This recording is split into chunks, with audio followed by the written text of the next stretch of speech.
Hello everyone. हमारी last video में हमने सेक्शन 8 तक है वो कंप्लीट कर लिया था। आज की वीडियो में हम सेक्शन 9 से हैं वो आगे बढ़ेंगे। देखिए, सेक्शन 9 स्टार्ट करने से पहले कल की वीडियो में हमने देखा था कि जो प्रॉपर्टी है वो कैसे डिवाइड जाएगी। तो सबसे पहले जाती है क्लास 1 हेयर्स को। तो क्लास 1 हेयर्स अगर नहीं है तो फिर वो जाएगी क्लास सेकंड हेयर में, और सेकंड में भी नहीं है तो जाएगी एंगनेंस को, और फिर जाएगी कॉग्नेंस को। तो प्रॉपर्टी है वो ऐसे जो है डिवाइड होगी। जो क्लास 1 और सेकंड हेयर्स है वो दोनों शेड्यूल के अंदर दिए गए हैं। वो शेड्यूल जो इस एक्ट के पीछे मेंशन है, और एग्नेंट और कॉग्नेंट है वो आपके डेफिनेशन क्लोज में दिए गए हैं। तो आज की वीडियो में सबसे पहले सेक्शन नंबर 9 देखिए। क्लास 1 हेयर्स में जो प्रॉपर्टी डिवाइड होगी वो कैसे होगी, और क्लास 2 के अंदर है वो कैसे डिवाइड होगी। तो सबसे पहले देखिए, जो क्लास 1 हेयर्स है उसमें साइमल्टेनियसली जो प्रॉपर्टी है वो डिवाइड होगी। साइमल्टेनियसली का मतलब होता है एक साथ जो प्रॉपर्टी है वो सबको दी जाएगी। मान लीजिए ये मदर है, ठीक है, वो इंक्लूड होती है, विडो है वो इंक्लूड होती है, सन और डॉटर वो इंक्लूड होती है। तो इन सबको मिलाकर एक शेयर है वो चला जाएगा, मतलब कि इन सब में इक्वली वो एक साथ डिवाइड हो जाएगा। तो अगर मान लीजिए एक पर्सन है, ये है पर्सन पी, इसकी प्रॉपर्टी अगर डिवाइड करनी है तो इसके जो बचे हुए क्लास 1 हेयर्स है इन सब में वो इक्वली जो है डिवाइड हो जाएगी। तो बेसिक रूल क्लास 1 का यही बोलता है कि जितने सारे हैं सबको इक्वली मिला के दे दीजिए। सॉरी। अब देखिए, जो क्लास सेकंड है उसके अंदर दिया गया है प्रेफरेंस। उसके अंदर जो है ना प्रॉपर्टी वो कैसे डिवाइड होगी, तो उसमें जो डिवीजन चलेगा वो एंट्री वाइज चलेगा। देखिए, आप जब शेड्यूल निकालते हैं, बैरक के पीछे जो मेंशन है उसके अंदर रोमन नंबर में 1 से लेके 9 एंट्री दी गई है। तो उन एंट्रीज के अंदर ये इक्वली डिवाइड होगा। सबसे पहले जैसे एंट्री 1 के अंदर फादर आते हैं, तो फादर के अंदर जो प्रॉपर्टी है वो पूरी दी जाएगी।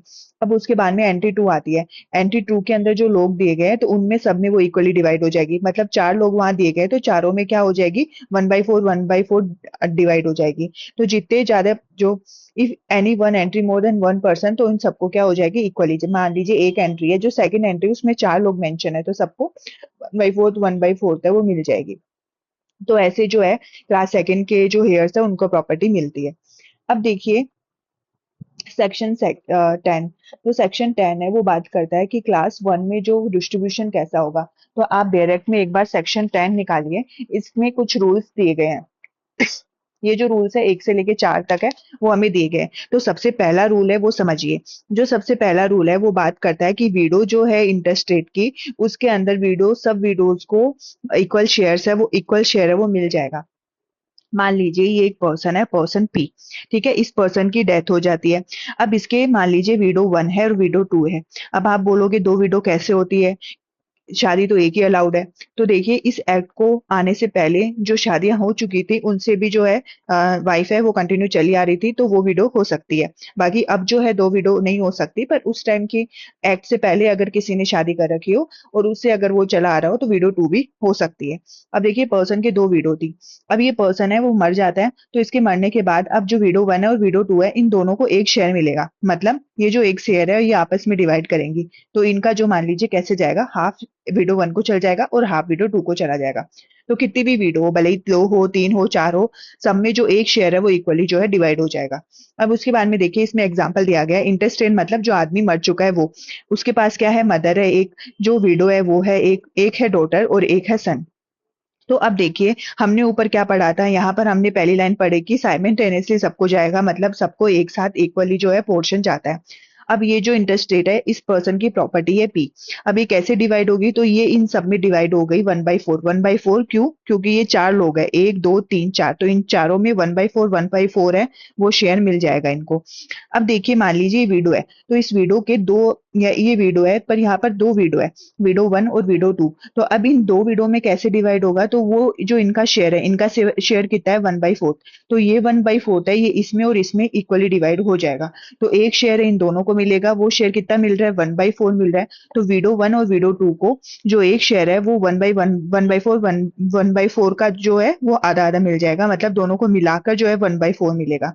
तो आई होप ये आपको अच्छे से समझ में आया होगा। देखिए, विडो को जितनी भी विडो, चाहे विडो 1 हो, विडो 2 हो, विडो 3 हो, कितनी भी विडो हो, एक शेयर आपको जो भी शेयर मिलेगा, चाहे आपको 1/4 मिले, 1/3 मिले, 1/2 मिले, वो एक शेयर आप तीनों में अपना अपना डिवाइड करेंगी। आपको टोटल मिला के जो है वो एक ही शेयर मिलेगा। अब उसके बाद में देखिए रूल 2 के अंदर है ना, जो सेक्शन 10 के अंदर रूल 2 में है वो मेंशन है, जिसके अंदर सर्वाइविंग सन आता है, सर्वाइविंग डॉटर आती है और मदर आता है। देखिए ये एक पर्सन है जिसकी डेथ हो चुकी है, तो इसकी एक मदर है और इसके 2 बच्चे हैं, एक सन है और एक डॉटर है। तो अब ये जो तीनों लोग हैं, इन तीनों को हम देंगे, हर एक को ईच ईच लिखा हुआ है यहाँ पर, हर एक को एक एक शेयर देंगे। तो ये जो है 3 लोग हैं, तो यहाँ पर क्या हो जाएगा, शेयर कैसे डिवाइड हो जाएगा, 3 लोग हैं तो 1/3 इसको चल जाएगा, 1/3 इसको चल जाएगा और 1/3 इसको चल जाएगा। तो ऐसे जो है इनमें डिवाइड वो शेयर हो जाएगा। अब देखिए यहाँ पर एग्जाम्पल दिया गया है, इंटरेस्टेड है, जो इंसान मर गया है तो इसकी मम्मी है 1/3, डॉटर है 1/3 और सन है 1/3, तीनों को मिल गया, क्योंकि 3 लोग हैं तो तीनों में इक्वली डिवाइड हो गया। तो इन सबको मिलाकर क्या बन गया, एक शेयर बन गया। अब देखिए रूल 3 है, रूल 3 के अंदर लिखा गया है कि जो हेयर है वो मेंशन है ब्रांच के अंदर। ब्रांच कौन होती है, मान लीजिए ये जो चीज चल रही है, मदर है, ये जो बच्चा है, वो ये जो मरा हुआ आदमी है इसकी विडो है, तो विडो भी यहाँ इंक्लूड हो गई, फिर सन है, फिर डॉटर है। अब ये सन के भी क्या हो गया, सन हो गया, डॉटर हो गया, और इस डॉटर के क्या हो गया, एक सन हो गया, एक डॉटर हो गया। अब ये देखिए फिर इस जो ये सन है इसकी शादी हुई, फिर इसने शादी करने के बाद इसके एक सन हुआ, इसके एक डॉटर हुआ, फिर ये डॉटर जो थी उसके भी एक सन हुआ, एक डॉटर हुआ। तो ये ब्रांच जो चली आ रही है, सारी ब्रांच जो चली आ रही है, तो यहाँ पर कहने का मतलब है कि ये जो पूरी ब्रांच है इसमें जो एक शेयर है वही डिवाइड होगा। ठीक है, एक ही शेयर जाएगा इस पूरी की पूरी ब्रांच के अंदर। देखिए इसको ऐसे समझिए, ये जो आदमी है इंटेस्टाइन, ये मर गया, सन है इसके और एक डॉटर है, ठीक है, 2 जने हो गए। अब ये सन ने आगे ग्रैंड सन है इसके और एक ग्रैंड डॉटर है, और डॉटर के भी ग्रैंड सन है और ग्रैंड डॉटर है। तो अब ये जो पूरा जो ब्रांच बना हुआ है इसको हाफ शेयर जाएगा। हाफ शेयर क्यों, क्योंकि एक शेयर था वो तो इक्वली डिवाइड हो गया सन और डॉटर में, आधा इसने ले लिया आधा इसने ले लिया। अब ये जो आधा है ये सब इन सब में इक्वली डिवाइड हो जाएगा, और डॉटर है उसको हाफ मिला था, तो अब जो ये जो हाफ है ये आगे की ब्रांच में इक्वली डिवाइड हो जाएगा। कब, जब डॉटर की डेथ होगी, और कब, जब सन की डेथ होगी। तो आगे की जो ब्रांच है उसमें टोटल 1/2 जो है वो डिवाइड हो जाएगा, मतलब जो शेयर इस सन को मिला है वो आगे की जो जनरेशन है, आगे की जो ब्रांचेज है उनमें डिवाइड हो जाएगा। अब देखिए जो ग्रैंड 1 है और ग्रैंड 2 इन दोनों को मिलकर जो सन है उसको मिला हुआ था ना 1/2, तो 1/2 अब कैसे डिवाइड होगा, तो इन दोनों को आधा आधा करके दे देंगे, आधा आधा करेंगे तो 1/4 आ जाएगा। अब हाफ है जो ग्रैंड डॉटर को मिला हुआ था, तो ग्रैंड डॉटर को मिला हुआ था, तो अब वो ग्रैंड डॉटर और ग्रैंड सन को क्या मिल जाएगा, 1/4 मिल जाएगा, मतलब जो शेयर डॉटर को था। अब जरूरी नहीं यहाँ पे वन, आप वो मान लो डॉटर को 1/3 है वो मिला गया है।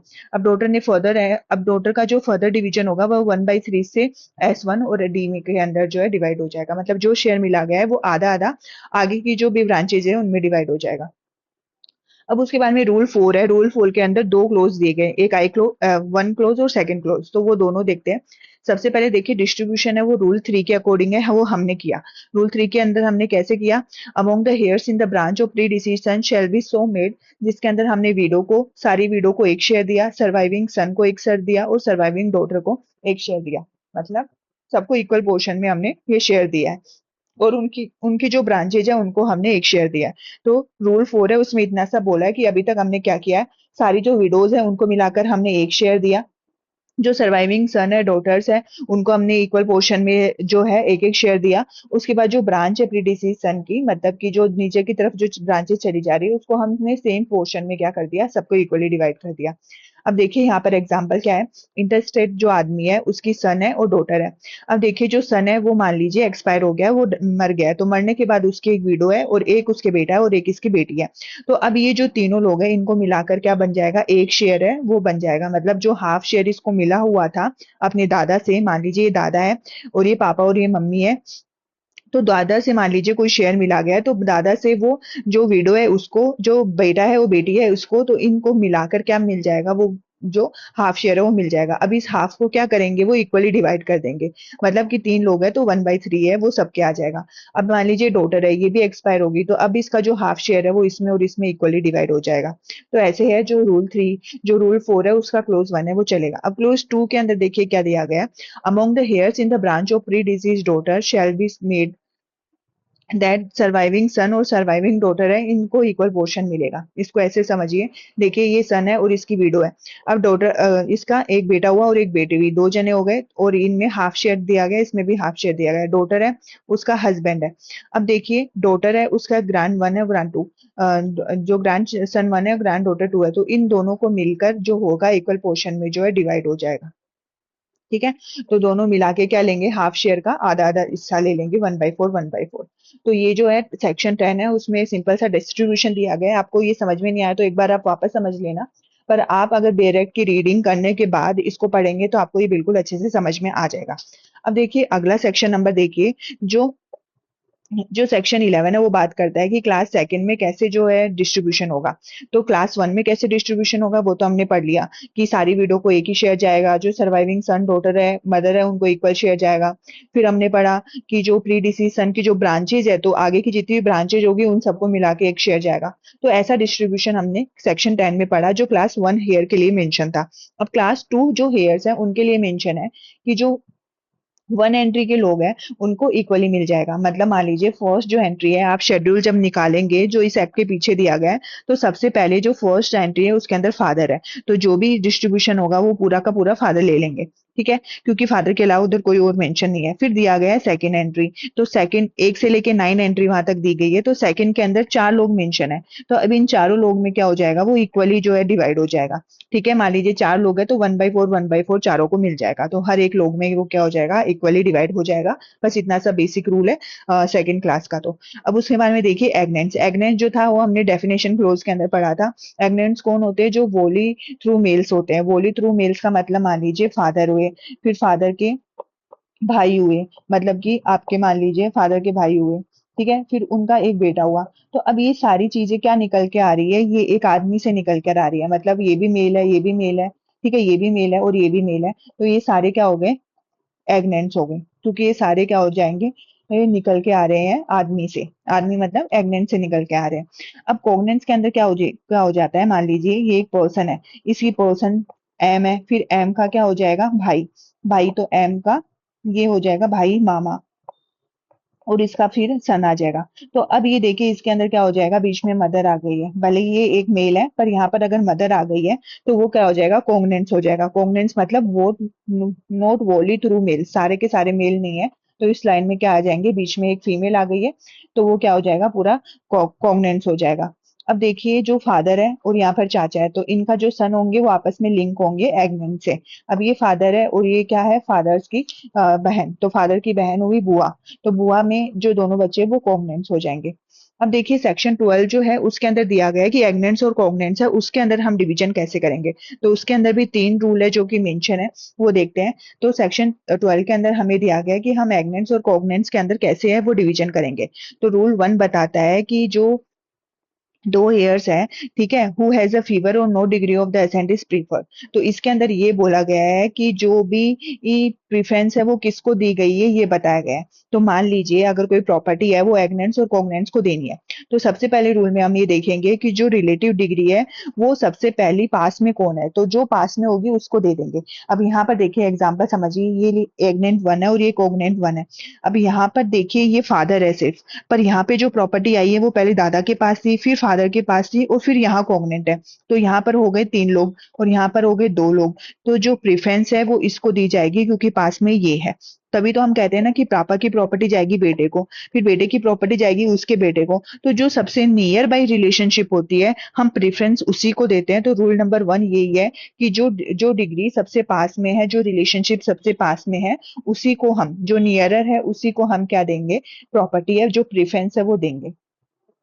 अब देखिए रूल 2 जो है वो बोलता है कि no degree is ascent of same और none then the heir is preferred degree और डिसेंट। अब देखिए अगले में मान लीजिए 2 जो रिलेटिव है और वो इक्वल पोर्शन पे मतलब इक्वल डिग्री पर है, तो फिर प्रेफरेंस किसको मिलेगी। तो आपको ध्यान रखना है कि अगर दोनों ही इक्वल लेवल पे हैं, ठीक है, और सेम लेवल पे हैं, तो जो प्रेफरेंस है वो मिलेगी एग्नेंट्स को। ठीक है, एग्नेंट को जो है प्रेफरेंस मिलेगी, ये चीज ध्यान रखनी है। मान लीजिए ये यहाँ पर देखिए, ये फादर है और ये फादर है, एग्नेंट 1 हो गया, ये एग्नेंट 2 हो गया। अब यहाँ पर एक तो एसेंट है पर एक डिसेंट है, और यहाँ पर एक एसेंट है और डिसेंट है। एसेंट कौन होते हैं, जो ऊपर की तरफ चलते हैं, डिसेंट कौन होते हैं, जो नीचे की तरफ चलते हैं। और यहाँ पे इनका एक सन है और यहाँ पर इनका कोई सन नहीं है, तो फादर है और सिर्फ एक एसेंट है। तो अब जो प्रीफरेंस है वो एग्नेंट्स को चली जाएगी, तो यहाँ पर जो प्रीफरेंस है वो एग्नेंट्स को दे दी जाएगी। अब देखिए रूल 3 है, रूल 3 में ये बोला गया है कि अगर दोनों ही कॉन्ग्रेंट्स है तो फिर क्या होगा, तो फिर दोनों को इक्वली दे दी जाएगी। तो कोई भी हेयर्स नहीं है जो 1 और 2 के अंदर है, तो बचे हुए जो कॉन्ग्रेंट्स है उनमें क्या हो जाएगी, वो इक्वली हो जाएगी, क्योंकि और कोई है नहीं। तो सेम डिग्री अगर मान लीजिए फादर है, एग्नेट 1 है, एग्नेट 2 है, और एक डिसेंट है और एक एसेंट है, यहाँ पे भी एक डिसेंट है, और सन 1 है और सन 2 है, मतलब सब कुछ सिमिलर है, दोनों जो कॉन्ग्रेंट्स है वो बिल्कुल सिमिलर है, जो प्रॉपर्टी है वो इक्वली दोनों के अंदर डिवाइड जो है हो जाएगी। अब सेक्शन 13 है वो देखिए, जिसके अंदर दिया गया है computation of the degree. Computation of degree का मतलब है कि जो डिग्री है वो कैसे कंप्यूट होगी। तो सबसे पहले देखिए, जो रिलेशनशिप है वो shall be reckon from the interested to the heir in the terms of the degree ascent और डिसेंडेड और बोथ। अब देखिए जो डिग्री है वो हम देखेंगे, एसेंट कौन होते हैं, ऊपर की तरफ चलते हैं, डिसेंट कौन होंगे, नीचे की तरफ चलते हैं। तो हम जो चीजें हैं वो सारी तय करेंगे। तो हमेशा जो डिजीज पर्सन है उससे से शुरुआत करेंगे। डिजीज पर्सन है मतलब कि जो मरा हुआ आदमी है, जो डेड पर्सन है, तो डेड पर्सन से जो रिलेशनशिप ऊपर की तरफ चल रही है वो भी अपन देखेंगे, और जो रिलेशनशिप नीचे की तरफ चल रही है वो भी हम देखेंगे। ऊपर की तरफ मतलब मान लीजिए ये जो डिजीज है इसके फादर हो गए, फिर ग्रैंडफादर हो गए, फिर ग्रेट ग्रैंडफादर हो गए, ये तो ऊपर की तरफ चल रहा है। फिर नीचे की तरफ कौन होते हैं, जैसे कि सन है, फिर सन है मतलब उसका बेटा है, फिर बेटे का क्या पोता है, फिर पड़ पोता है। तो नीचे की तरफ जो रिलेशन चलेगी और ऊपर की तरफ जो रिलेशन चलेगी, और साथ में जो रिलेशनशिप चलती है जैसे कि अंकल हुआ, कजन हुआ, नेफ्यू हुआ, तो वो सारी चीजें मतलब ऊपर की तरफ जो जा रही है, नीचे की तरफ जो जा रही है, वो सारी रिलेशनशिप है वो हम क्या करेंगे, ठीक से देखेंगे। डिग्री ऑफ द एसेंट और descent shall be computed inclusive of the intestate, मतलब जो इंटरस्टेट है, जो आदमी की डेथ हुई है उसको लेकर के, उसको साथ में जिसकी लेवल पे वो है उस लेवल पे असेंट और डिसेंट है वो हम कंप्यूट करेंगे।